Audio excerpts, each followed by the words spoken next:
Tamil Nadu university మంచి భవిష్యత్తు కోసం తెలుగు విద్యార్థులు ఇష్టపడే యూనివర్సిటీ. కాల్ 9059052378 9059052379.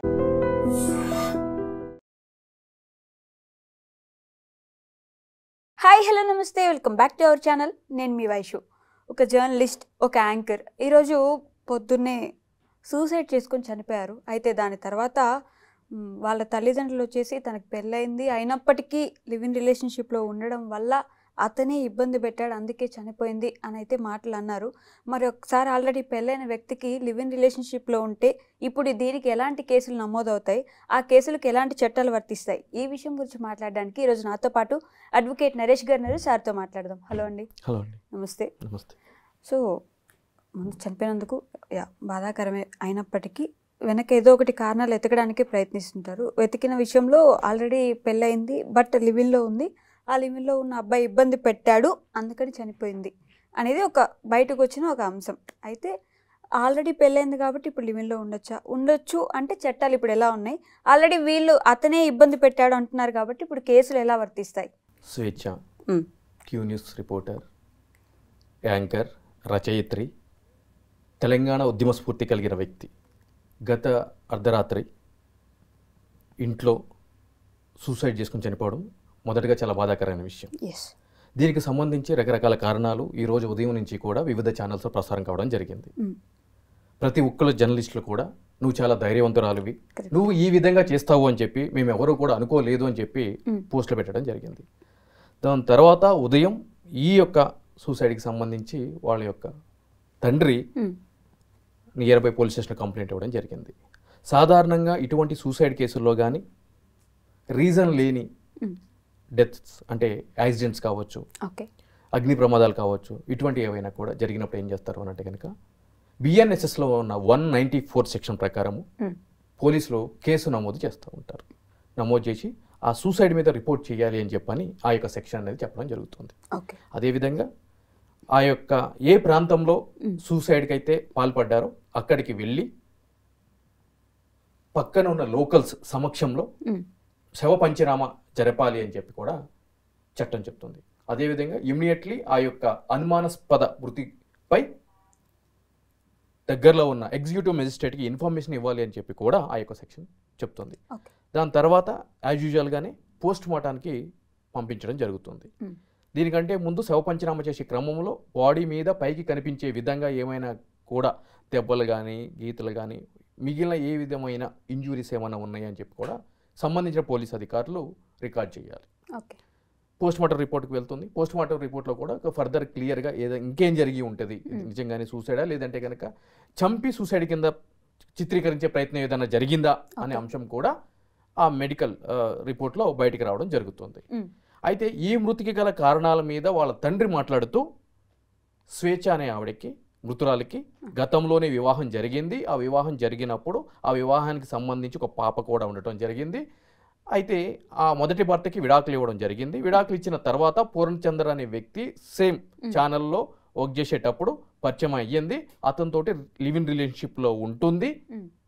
అతనికి ఆల్రెడీ వివాహం జరిగింది, వివాహం జరిగి కూడా అతని యొక్క సంసారం యాజ్ యూజువల్గానే ఇంటాక్ట్ అంటే కొనసాగుతుంది. ఈ విషయం ఈమె కూడా తెలుసు. అదేవిధంగా అతనికి ఈమెతోనే కాకుండా మిగిలిన వేరే అమ్మాయిలతో కూడా ఈ విధంగా వివాహేతర సంబంధాలు ఉన్నాయి అని చెప్పి నా కూతురికి చెప్పినా కూడా వినకుండా అతనితోటి సహజీవనం సాగించింది. దీనికి సంబంధించి చాలా సార్లు గొడవలు జరిగినాయి, బట్ మళ్ళీ కలిసిపోయారు. మొన్న 26వ తారీఖు మాత్రం నాకు కాల్ చేసి మేము ఇంకా ఉండలేకపోతున్నాము, మేము విడిపోతున్నాము అని చెప్పి చెప్పడం జరిగింది. నేను మొదటగా నీతో మాట్లాడతాను, అతనితో మాట్లాడిన ఏం జరిగింది ఏంటి అని చెప్పి చెప్పడం జరిగింది. కాబట్టి అసలు ఎందుకు అని అంటే కనుక స్వేచ్ఛ అనే ఈ మృతురాలు ఎవరైతే ఉన్నారో ఆవిడ అతన్ని మొదటి భార్యకి విడాకులు ఇచ్చి నన్ను మ్యారేజ్ చేసుకో అని చెప్పి ఇన్సిస్ట్ చేస్తుంది. కానీ ఎన్నిసార్లు చెప్పినా కూడా అతను మ్యారేజ్ చేసుకోవడానికి ఇష్టంగా పూర్వకంగా లేడు. సో దానికి సంబంధించి మా దగ్గరికి రావడం జరిగింది, అతను ఈ విషయం చెప్పడం జరిగింది, మేము విడిపోవాలనుకుంటున్నాం అని చెప్పి కూడా చెప్పడం జరిగింది. ఇప్పుడు వేరే ఛానల్స్లో కూడా ఆ స్వేచ్ఛ గారి కూతురు మాట్లాడుతూ మా అమ్మకి చెప్పాను, పూర్ణచంద్ర అనే వ్యక్తి కరెక్ట్ కాదు, నువ్వు అతనితోటి సహజీవనం చేయడం అనేది కరెక్ట్ థింగ్ కాదు అని చెప్పాను, బట్ అవేమి వినిపించుకోలేదు అని చెప్పి కూడా చెప్పడం జరిగింది. సో మన మధ్య లేని వ్యక్తి గురించి మనము ఏదైనా సరే ఒక విశ్లేషణ అడ్వర్స్గా చెప్పినప్పుడు నైతికంగా అది కరెక్ట్ కాదు. బట్ ఇక్కడ మనం మాట్లాడుకోవాల్సిన విషయం ఏంటి అంటే కనుక ఆల్రెడీ మ్యారేజ్ అయిన వ్యక్తి అక్కడ ఎటువంటి విడాకులు తీసుకోకుండా సజావుగా వాళ్ళ యొక్క సంసారం సాగుతున్నప్పుడు అటువంటి వ్యక్తితోటి సహజీవనం జరిపి ఆ విషయం తెలిసి ఆ యొక్క అతనికి యొక్క భార్యకి విడాకులు ఇచ్చి నన్ను చేసుకో అంటాము నైతికంగా ఎవరికి కూడా కరెక్ట్ కాదు, అది నైతిక చర్య కాదు. కానీ ఈ విషయంలో అన్నీ తెలిసి కూడా ఆవిడ చేశారు, రైట్? సో అది రైట్ థింగ్ కాదు. ఓకే. సో చట్టపరంగా కానీ నైతికంగా కానీ సమాజపరంగా కానీ ఏ విధంగా ఏ కోణంలో చూసుకున్నా కూడా అన్నీ తెలిసి సహజీవనం చేశారు కాబట్టి ఆ మ్యూచువల్ అండర్స్టాండింగ్ ఏదైనా ఉంటే కనుక ఆ అండర్స్టాండింగ్ వరకే బౌండ్ అవ్వాలి తప్ప బియాండ్ ద లిమిట్స్ అనేది క్రాస్ చేయకూడదు. మరి అప్పుడు ఆయన కూడా ఉండకూడదు కదా, ఆల్రెడీ అక్కడ భార్య ఉంది అంటే సూసైడ్ చేసుకోవాలంటారా? లేదు, వాళ్ళిద్దరు లివింగ్ లో ఉండకూడదు కదా అంటున్నాను. ఎగ్జాక్ట్లీ. ఇక్కడ నేను ఏమంటున్నాను అని అంటే కనుక అండర్స్టాండింగ్ అని చెప్పని అంటున్నాను. ఇక్కడ కోర్టులు కూడా అంటే చట్టం గురించి మనం మాట్లాడతాము, సరే నైతికతగా ముందు చట్టంగా మాట్లాడతాము. సుప్రీంకోర్టు కూడా ఏం చెప్పింది అని అంటే కనుక మ్యూచువల్ కన్సర్న్ తోటి లైంగిక చర్య జరిపినప్పుడు అది మేజర్స్గా వాళ్ళది రైట్, అది రైట్.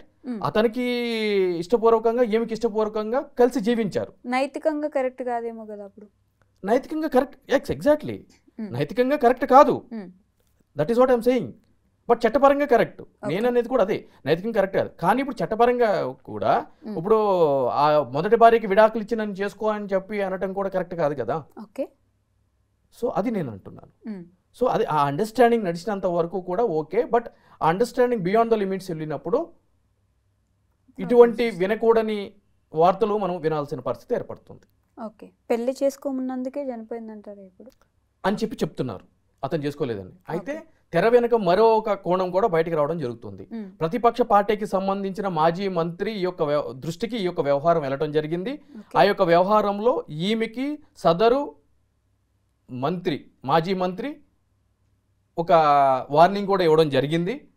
సో దానికి సంబంధించి నేను ఒంటరిదాన్ని అయిపోయాను, నాకు ఎవరు సపోర్ట్గా లేరు అనే ఒక మానసిక వ్యధతోటి ఈ యొక్క ఎక్స్ట్రీమ్ స్టెప్ తీసుకుంది అని చెప్పి కూడా వార్తలు రావడం జరుగుతుంది.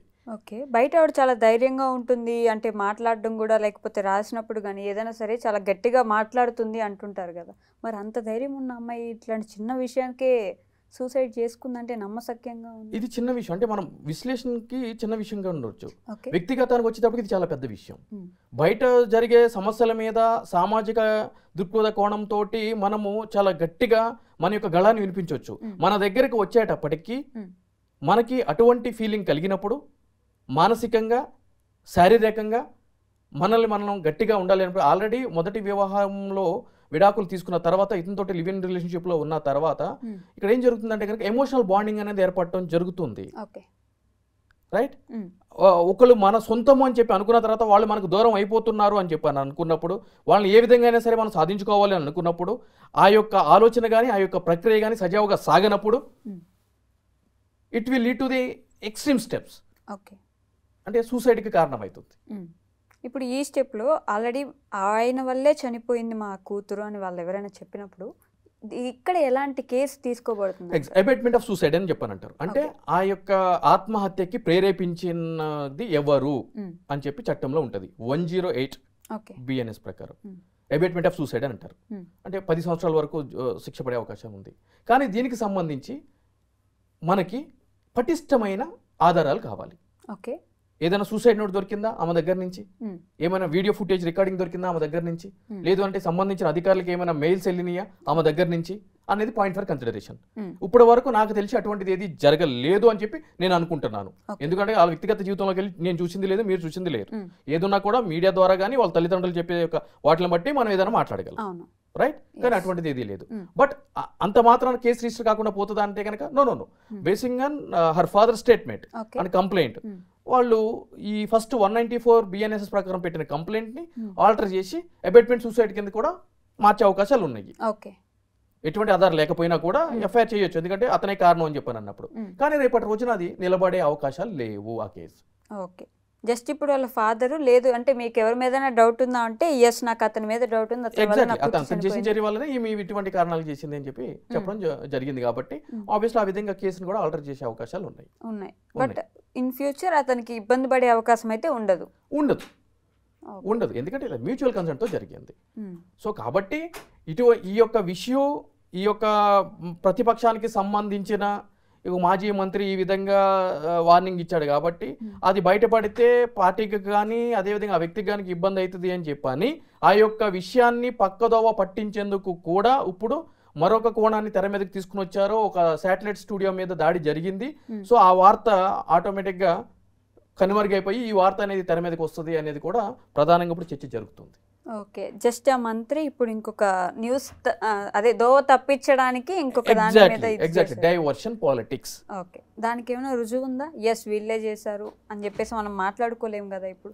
అందుకే ఇన్వెస్టిగేషన్ జరగాలి కదా. ఒకవేళ రుజువు ఉంటే కనుక నేను డైరెక్ట్ ఒక వ్యక్తి ఒక మంత్రి అని చెప్పి చెప్తున్నాను, మాజీ మంత్రి అని చెప్పి రుజువు ఉంటే నేను డైరెక్ట్ చెప్తాను కదా. బీయింగ్ అన్ అడ్వకేట్ గా అటువంటి రుజువులు ఆధారాలు లేనప్పుడు అటువంటి వ్యక్తుల గురించి మాట్లాడకూడదు. అది చట్ట ప్రకారం కూడా సరైన పద్ధతి కాదు కాబట్టే నేను మాట్లాడలేదు. ఉంటే నేను డైరెక్ట్ చెప్పేవాడిని కదా. జీవితం బలైపోయింది స్వేచ్ఛ గారి కూతురు.